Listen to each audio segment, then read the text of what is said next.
Pemirsa, Kodam Iskandar Muda melakukan syukuran di Tanah Gayo, Takengon, Aceh Tengah dalam rangka memperingati Hari Juang TNI Angkatan Darat ke-74, Hari Infanteri ke-71, HUT Kowat ke-58, dan HUT Kodam ke-63 serta peringatan Hari Ibu. Kegiatan ini berlangsung di pinggir Danau Lut Tawar, Takengon.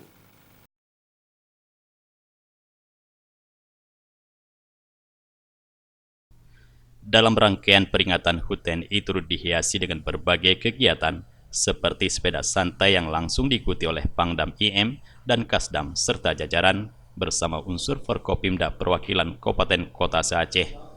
Kegiatan lari 10K yang diikuti oleh para personil TNI jajaran Kodam IM dengan start dari ujung Paking Danau Lut Tawar dan finish di Bebuli, Kebayakan, serta kegiatan jalan santai dari ujung Mepar dan finish di Mendele, Kebayakan. Kegiatan ini sengaja dilakukan di Gayo untuk mencari suasana baru serta mengajak seluruh elemen untuk berwisata melepas kepenatan di Takengon sambil menikmati keindahan alamnya serta hawanya yang sejuk. Untuk memeriahkan kegiatan ini, Kodam IM menyediakan ratusan door prize berupa sepeda, hadiah hiburan, 2 unit sepeda motor, dan 2 unit tiket umroh kepada para prajurit yang beruntung. Dalam kesempatan ini, Pangdam juga memberikan potongan tumpeng untuk Babinsa yang berprestasi dari Kodim 0106 Aceh Tengah dari Kuramil Isak, serta salah satu atlet Kodam yang meraih penghargaan di SEA Games.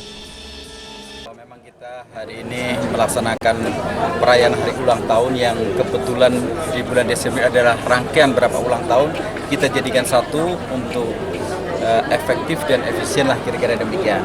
Di sini adalah pertama ulang tahun Hari Juang TNI Angkatan Darat, kemudian Hari Infanteri, kemudian Hari Jadi Kodam Iskandar Muda, Hari Ulang Tahun Kowat, dan juga sekaligus Hari Ibu. Sehingga ada 5 hari ulang tahun kita jadikan satu. Pangdam IM berharap melalui serangkaian kegiatan yang diperingati secara bersamaan ini dapat menjadi sebagai ajang refleksi terkait apa saja yang telah dilakukan selama setahun terakhir.